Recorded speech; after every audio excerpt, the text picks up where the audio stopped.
Арбаңыздар қадырман қырғыз жұрты, жалпыңыздармен амандасып, Манастану телетаймасын баштайлы деп отырабыз. Манастану деп жөн жерден айғай салып, жөн жерден ушунча өспүрүмдү чогултуп отурган жерибиз жок. Акын Алтынбек Исмаилов жазгандай, байка кыргыз бир нерсе башталууда. Баткак кеткен кадамдар ташталууда, кара курсак кампайып тойгон менен корком, жан дүйнөм ач калууда дейт. Ушу жан дүйнөбүз ачка калып, дүйнөлөшүүнүн дүрбөлөңү жүрүп жаткан заманда кыргыз бирде туруп батышты, бирде туруп арапты туурап калбашы керек. Кыргыз бойдон өңүн дагы, жүзүн дагы, наркын дагы, салтын дагы сактап калса деген ойдо турабыз. Ал эми кыргыздын салты дагы, наркы дагы бул биздин улуу баянда. Дал ушундай чакырык менен келген биздин ата-андас эки тарапты сиздерге тааныштырып өтөлү. Борбор калабыз болгон Бишкек шаарындагы эки мектеп, тагыраак айтканда эки команда ат салышканы калды. Биринчиси оң жагыбызда турган, бул Бишкек шаарынын 83-чү мектебинин Шер тобу. Жана ошондой эле Шер тобунун ата-андасы Курама Темир Курчболот дейт. Курама команда келип олтурсат. Бишкек шаарынан чыккан Курама команда Көй Кашкалар тобу.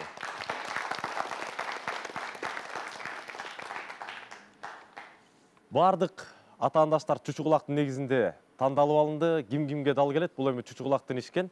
Алдыңыздарда турган командага серепчилик кылуу үчүн оюндун серепчилерин тааныштырып өтөлү. Сакалды улап баштайлы. Манас коомдук академиясынын академиги, Улуу Баян коомдук фонду негиздеген эл манасчысы, Залкар манасчысындуу Эчен байгелердин, Эчен сыйлыктардын ээси Төкмакын Сапарбек Касманбетов атабыз.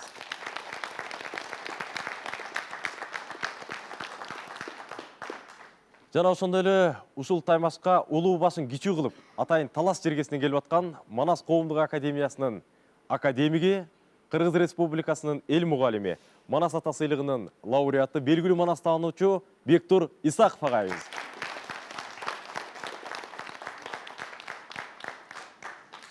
Дүйнөнү дүңгүрөткөн Манас бабабыздын 1000 жылдыгында баш байгени жеңип алган айтылуу чоң манасчылардын бири Назаркул Сейдирахманов атабыз. Жана ошондой эле филология илимдеринин кандидаты, манасчы Таланталы Бакчиев агабыз. Манасчы катарындагы биздин демөөрчүбүз болгон Республикалык Манас жаштар ордосунун өкүлү катарындагы келип отурган маданияттын мыкты кызматкери, кыргыз тили төш белгисинин ээси, белгилүү манасчы Улан Исмаилов агабыз.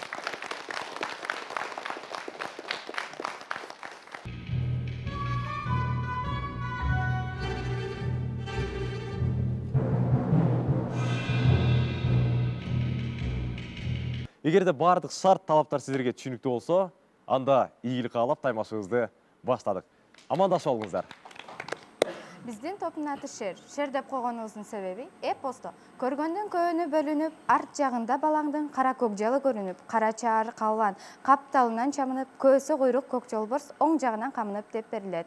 Калан менен Шер Манаска сыр кошуп турат. Бирок анын бул жерде колдонулушунун сыры Манасын колдоочу пире экендигинде. Манас жаңы төрөлгөндө бир карасаң баладай, бир карасаң сур жолборстой болуп көрүнөт. Манас көз камандардан ууланганда да коркпостон болуп колдошу от дары алып келип берет. Салам деп саламын берем. Манасым салтка айланып келген, элинин салтын улуу туткан менин элим Кыргыз деген. Бүттү. Шер тобунун топ башчысы мен Кубанычбек кызы Кулена. Эли журтум баарыңарга салам берем. Кыргызымдын учу кайры аман бекен.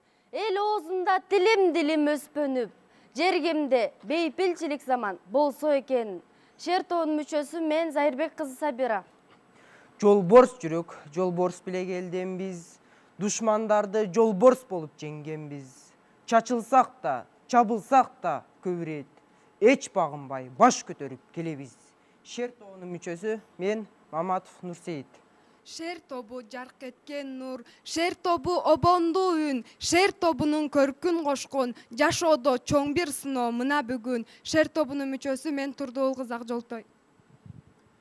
Окусам камбайт кумарым, кызыгып суусап турамын. Булгабай таза сактайлы, манасым тунук булагым. Шер тобунун мүчөсү мен Талайбек кызы Кыз Жебек. Түндүк түштүк кыргыздын түп катасы Манаста, кыргыз деген улутбуз, кран Манас сактаган. Шер тобунун мүчөсү мен Муратбек уулу Семетей. Биздин Уран. Артында теңир тоом бар, алдыда сайчу жоом бар, тилибизде Куран бар, жоо чочучу уран бар. Манас, манас бакырып, манас, манас деп келет. Жолборстой сүр көрсөтүп, кыргыз элим деп келет.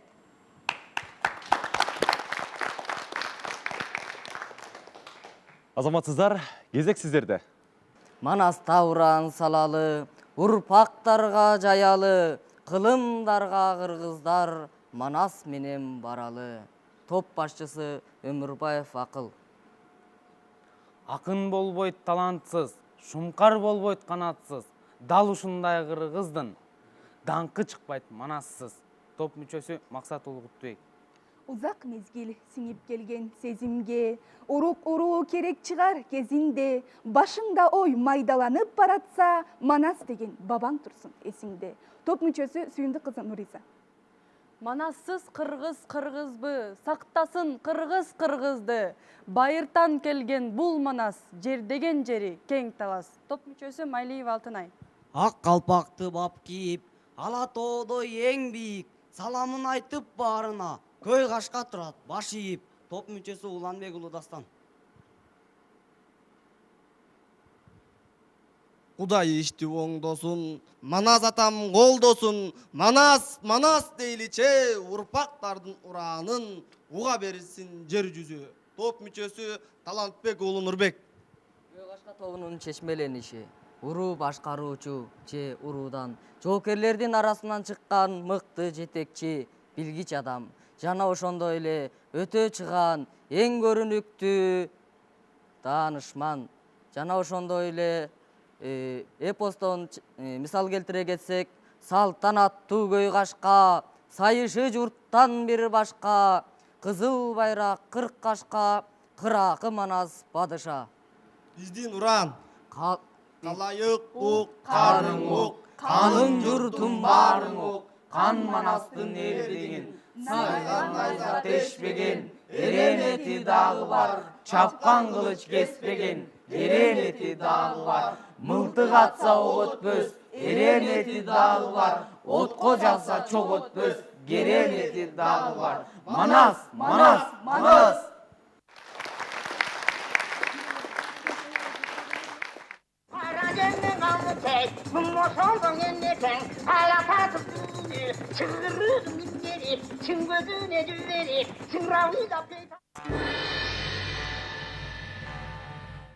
Азаматсыздар, ийгилик каалап, анда 3 илтиктен алгачкы суроосун узаталы. Коңурбайдын таласка казат баштагандыгынын эң негизги себеби эмнеде?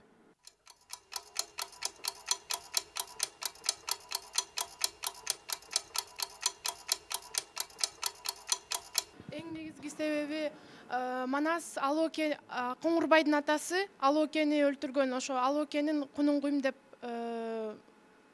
деп ошол казатты баштаган ошондон болуш керек. Анан дагы ошол Көкөтөйдүн ашында дагы ошол жанагы тулпарлар көп байгенин баары Манас тарапка өтүп кеткендигинде дагы ошол дагы бир себептердин бири болуш керек. Кыргылчал деген бул Чубак менен Канекейдин жакындыгы бар экен деп Манаска барып бузук ишти бастаганда, анан ушу Канекей келип айтат Чубакка, ушинтип атыптыр, анан мени Манас салбыр кылды дегенде, анан ошондо Манаска таарынып, Манас укпай койгондо Чубак деген Манаска таарынып Алтайга атасына кетип калат. Ошону угуп алып, Коңурбайдагы Манастын Чубактай болгон чоросу жогунда чаап алайын деп дагы келген жери бар. Коңурбайдын таласка казат баштагандыгынын себеби сиздер тактап билип алдыңыздар, бул Семетейге тиешелүү болот, Семетей бөлүмүндө. Бул Семетей качанда бир жаратынан айып кайра келип, чоң жаңжал салар билген. Ошону алдын алып, өзү биринчи оозунуп кол салып калайын десе, экинчи эң башкысы кыргызды тукум курут кылуу үчүн болчу. Сиздердин жооңуздар канча упайга татыйт, аны серепчилер чечсин. Биз кийинки суроону сиздерге узаталы. Эмне себептен Көкөтөйдүн ашында эр төштүк жолой менен күрөшүүгө чыкпай коет?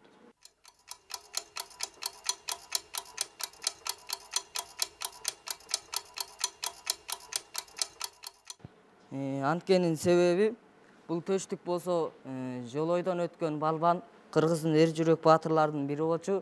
Эгер бул чыкпай коюшунун себеби төштүктүн жер алдына түшүп кетип чыкканына 7 эле күн болгон. Ошондо Кошойго жана Манаска берген жообунан мындай айтат төштүк. Жер үстүнөн чыкканыма 7 күн болду. Этим калды көк жашык, каным калды бир кашык. Эгерде мен өз калыбымда болгондо ошол ким болсо төштүк өз калыбында эмес болчу да, мурунку калыбына келе элек болчу. Ошон үчүн күрөшкө чыкпай коет. Ооба, жооп туура. Этим калган көк жашык, каным калган бир кашык калыбыма келе албай турам деп, анан күрөштөн баш тартат. Бул жерден биз да бир нерсени эске салсак болот.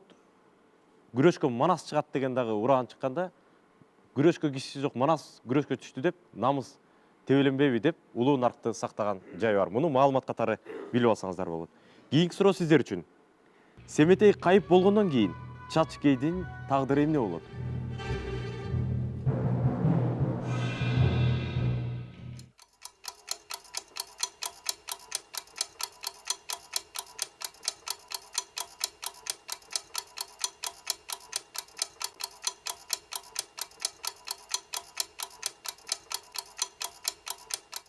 Семетей кайып болгондон кийин негизинен Чачкей менен Канчоро мурунта эле көңүлдөш болуп жүрүшкөн. Ошо Семетей кайып болгондон кийин жанагы Чачкейге кабарчы Семетейдин өлдү деп кабар айткандан кийин ал сүйүнүп экөөбүз мурунта эле көңүлдөш болуп жүргөнбүз.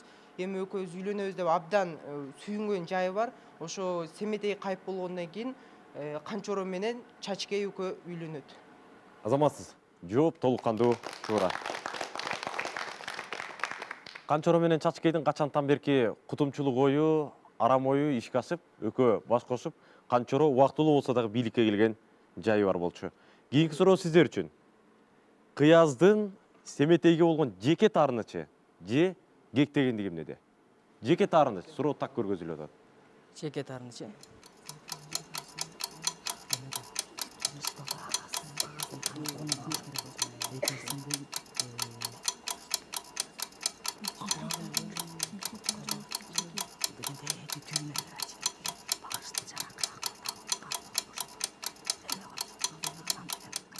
Кыяздын жеке таарынычы агасы Толтой биринчиден бул агасы Толтойдун кунунгуу максатында эле. Бирок агасынын кунунгуу илдесе баягы атасынан шер туулган Семетейге алы жетпейт.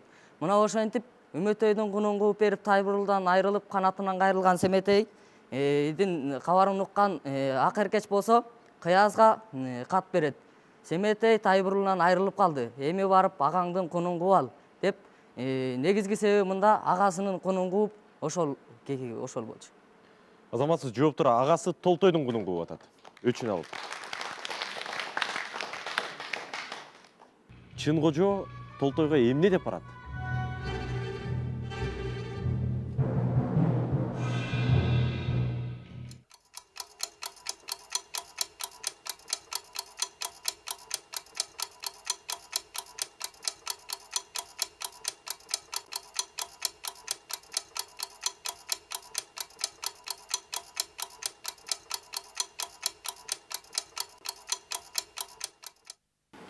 Шыгайдын оолу кылган ишитин кожо, ууруга арган кыргыздан бул ушу өзү Манас Семетейлерге тууган болуп кеткен, бирок ушу таарынып кетип, анан Толтойго барганда ушу айчыры башынан Чачкей менен Толтой экөө кудалашып койгон болот. Анан кийин сенин кудалашып койгон кызың Чачкейди Семетей ал болду. Эми сен анын кудалашкан кызы Айчүрөктү ал деп барган. Деп барган, Демек, бул жерде Айчүрөктү алып элеттим болбой, ошону менен Семетейге дагы сок куруу маселеси болгон, Азаматсыздар, жооп туура. Алмамбет менен Сыргактын карт күрөңдү коштоп алгандыгынын себеби эмнеде? Эмне үчүн коштоп алды?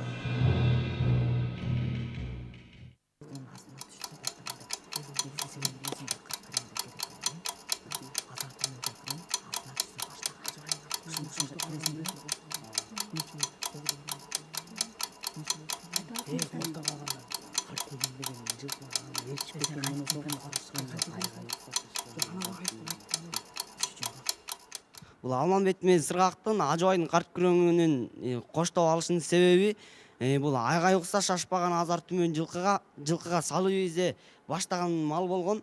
кагышкан эмсе камсызбас, ооруккан эмсе оорубас, чалынган эмсе чарчабас деп да сыпатталат. Ошо жылкыны тийип алыш үчүн ошо карт күрөңдү Алмамет менен сырга коштоп кетет. Ал чындап эле карагул кайтарып жаткан 900тен ашык жылкыны баштап кыргыздардын өрүшүнө алып келет.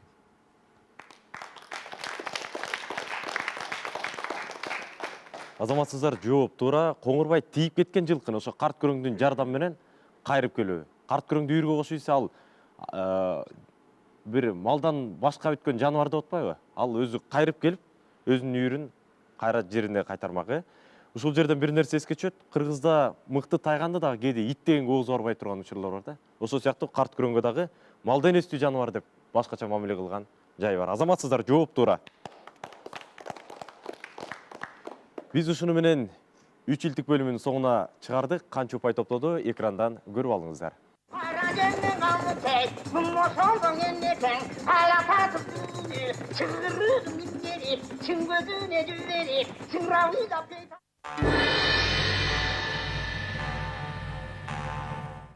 Ал эми биздин кийинки бөлүм дал ушул куржундарга катылган сыр куржун бөлүмү.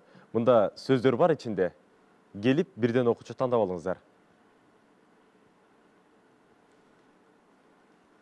Тандоо эркин, каалаган кутудан алыңыздар.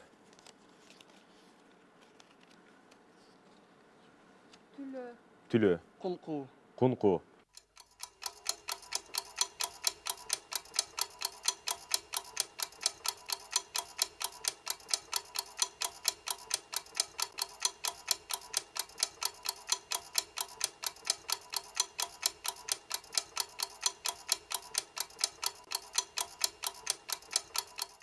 Кунгун деген бул эзелки неме мурунку өштү алуу. Мисалы үчүн Манас эпосуна мисал келтирсек, казактардын үмөтөйү калп эле ушу атам көкчөнү Манас чоң казакалар өлтүргөн деп атасынын көкчөнүн куунун кууганга ушу таласка келет. Кунгу ошондой деп түшүндүк. Дагы бир мисал келтирсек, бул Семетейдин атасынын куунун куушу. Толуктап кетсек болот, Семетейдин атасы Манастын кунун куушу, жетиштүү. Бул түлөө деген ошо бир жамандык болгондон кийин ошо түлөө берип, мал союлуп, ай туяк чалды, ай мүйүз чалды деп берилет. Ушул Манас эпосуна мисал келтире келсек, Семетей кайып дүйнөсүнөн келгенден кийин түлөө берилет. Азаматсыздар, бир гана тактоо, бир гана жамандык болгондо эмес, жакшы ишти күткөндө дагы жакшы иш болсо экен деп жалпы жамы журттун тилеги болгондо баары биригип тилешет. Ал бүгүнкү күндө мына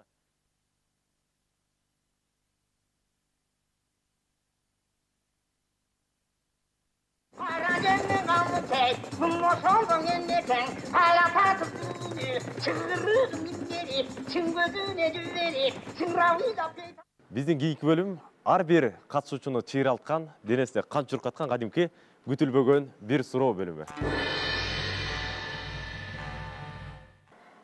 Семетейди ыза кылган тай эжеси. Тайжа Акыркеч. Кишимжан. Ал жолтойго кызыр эмне берет?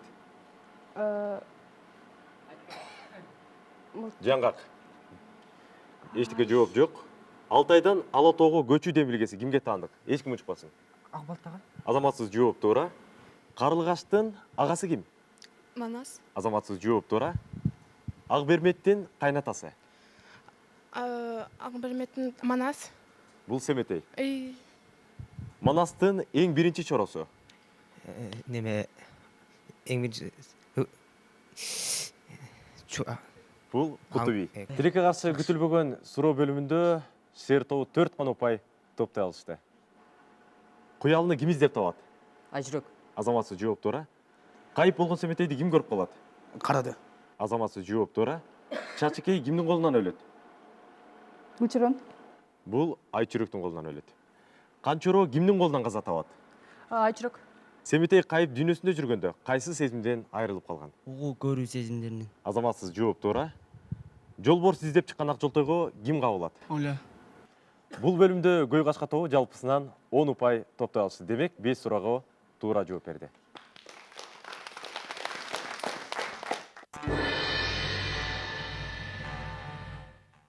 Кочкор өрөөнүнөн чыккан чоң манасчы Сагынбайдан кийинки. Кимден таасир алган? Аты ким?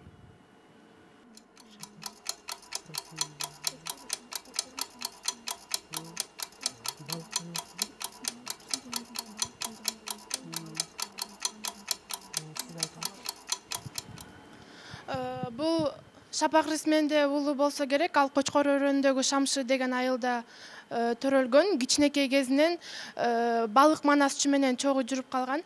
Жооп, туура.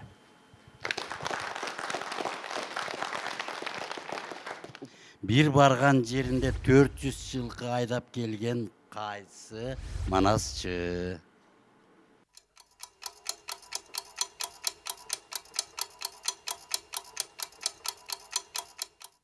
Манас айтып, жекеле өзүнүн үй бүлөсүн эмес, бүтүндөй айылын, ошо өзү менен коңшолоңдордун айылын баккан бул атактуу кыргыз элине аттын кашкасына таанымал чоң манашчылардын бири Сагынбай Орозбак уулу Чүй өрөөнүнө келип манас айтып, 400 кашка бен айдап, ошо эл журттун баккан жери. Жооп, туура.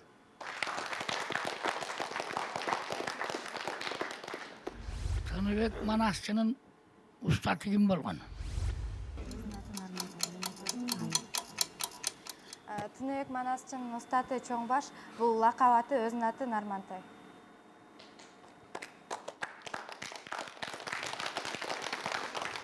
Тыныбек манасчынын аян алган жери жана ошол жердин аталышы.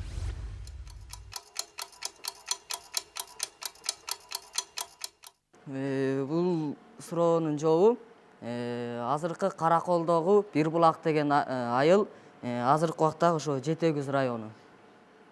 Ошол жерде. Жооп, туура. Ошол убакта Каракол уезди деп аталган ошол аймак.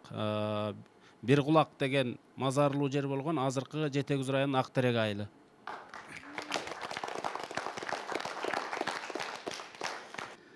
Манас айтып, жиндарган жигитти айыктырып жиберген манасчы ким?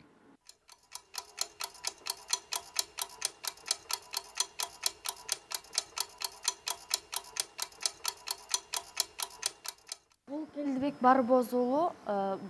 Келдибек Барбоз уулу манас айтканда бул жинди болгон аялдар, кара түшкөн аялдар, бул жүк көтөргөн, ушундай бул манас айтканда алар айыгып кетчү жерлери бар. Жинди болуп, байлатма жинди болуп, боз үйдө байлап таңып таштаган экен дейт. Ошондо Шапак жолдоштору менен баратып, ошол жердин суусун ичели деп кайрылып калат. Кайрылса, ошол жерде мөлтүрөгөн жаш келин отурат. Ал эми тиги жигит байланып атат. Бул эмне болгон? Бул ушинтип байлатма жинди болду дейт. Ошондо Шапак тоокел кылып туруп, тизелеп отура калып туруп, бир болсо Манас атанын арбагынан таасир келет деп Манас айткан. Манас айтып, бир убакта өх деп жинди болуп жаткан адам калыбына келип, анан кийин дароо эле тиги кол бутун чечип койгула деген. Анан туугандары келген таң калган. 5-6 киши араң жатып байлаганда тигини. Ал эми келсе жигит эмне? Сопсуу отурат. Башка окуясын айтпайын, бу жерде ошонун касиети. Манас айтып айткан касиети. Көл өрөөнүндө Кара Дубана деген менен биргеликте ушундай кишилерди айыктырганы бар. Саякбай атабыздыкы бар. Анан кадимки Шабай атабыздын дыйкандын баласы ооруп калганда барып айыктырган жери бар. Ошолордон улам бир упайын толук болбосо дагы жарым жартылай бир кеңешип туруп өзүбүз бир упай кошпосок болбойт. Калыстык болбой калат дейм да. Калыстыктан тайбаш керек. Анык сөз. Манасчы Деңизбай Эшимбек уулунун уулуна таасирин тийгизген манасчы кайсы?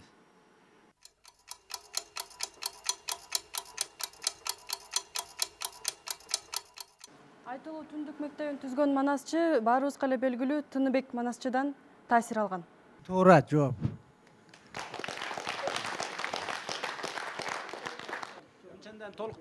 Толуктап кетели. Мамбет Чокморов Дөңүзбай деп аталат. Ошол атабыздын жээни болгон. Мамбет Чокморов атабыз айткандан кийин ал киши мен сага өткөрүп бердим деп Дөңүзбай атабыз айтпай калган. Дөңүзбай атабыз болсо Тыныбек манасчынын эмеси шакирти деп билебиз. Себеби Тыныбек манасчыдан Манасты сизден ким үйрөнүп жүрөт дегенде Дөңүзбай, Тоголок молдо, Сагынбай дегендерди айткан. Ошол түздөн түз ушул Деңизбай атабыз.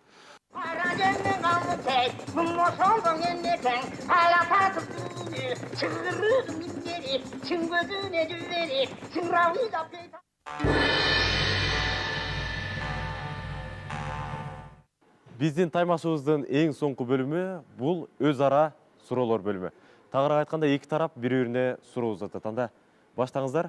Сурооңуздар дагы бардык катышуучулардын эсине, суроо дагы, жооп дагы Саякбай Каралаевдин, Саякбай атабыздын вариантынын негизинде болсун. Куугулжаны кайсы тоонун тумшугуна кароолго койгон? Кабылан төрө Манастын келе турган жолуна, 9 жолдун тоомуна, бөөрү койдун чаркына, кара суунун четине, каспаң туунун бетине, үзгүлтүк тоонун тумшукка, үңүрөйгөн урчукка, кулжаны кароол койду дейт деп, бул үзгүлтүк тоонун тумшугуна койгон айтылат. Жооп туура, толук кандуу болгондуктан 5 деген утай. Канекенин жомогунда айтылып кетет. Канеке ошол күмбөзгө сүрөт тарттырганда бакайды кандай өзгөчөлүк менен тарттырды эле ошого? Бул сүрөт тарттырганда бакайга туу карматып тарттырса керек. Негизинен бирок деген тууну мындай жерден колу күчтүү байчоро көтөргөн. Жообуңуздар ушундай, Туу карматып тарттырган. Жооп туура да 5. Жооп туура, биз дагы 5 упай бердик. Сиздердин сурооңуздар кайра. Чоң казатта керки канча жашта эле? Чоң казатта керки канча жашта эле?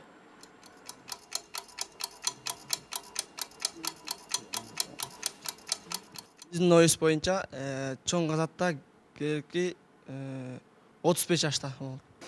Жооп туура, толук кандуу туура болгондуктан 5 деген упай беребиз. Биздин кийинки сурообуз мындай. Чубак баатырга Олия Гогаланы кимден алып келип берет? Ошон кененирээк айтып берсеңиздер.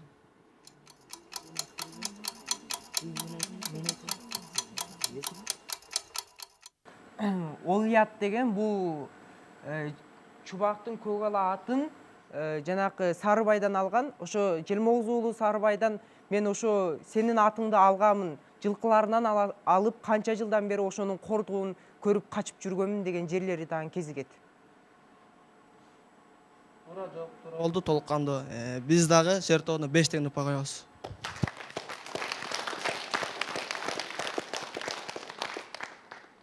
Бүгүн шер тобу менен Көйгашка тобу беттешти. Эки топтун татыктуу, мыкты Бишкек шаарынын топтору. Экөөнө тең татыктуу, жогорку баа бериш керек. Билими жагынан, деңгээли жагынан, даярдыгы жагынан. Ошондой болсо дагы бирөө утулат, бирөө утат дегендей. Шер тобуна 41 упай ыйгарылды. Ал эми Көйгашка тобуна 55 упай ыйгарылды.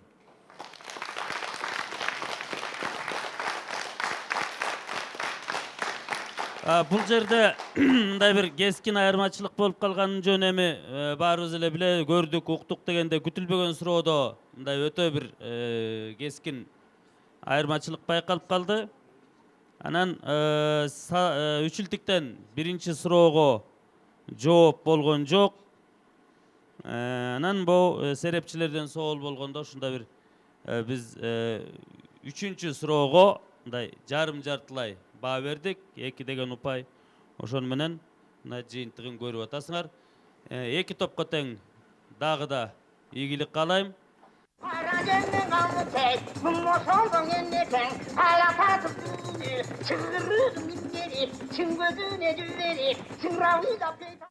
Муну ошентип бүгүнкү таймашыбыздагы соңуна чыгып баратат. Биз кандай болбосун Борбор шаарыбыздагы эң сыймыктаган жана ошондой эле көптү күткөн командалар ат салышты. Чучугулактагы дал ушундай келген экен. Биз кайсы бир команданы чабал болуп калды же начар оюн көргөздү деп таймаштан четтетүүдөн алыспыз. Биз үчүн ар бир окуучу, ар бир команда кайталангыс жана өтө жакын достордон. Кайрадан кийинки таймашта амандашканча бар болуңуздар.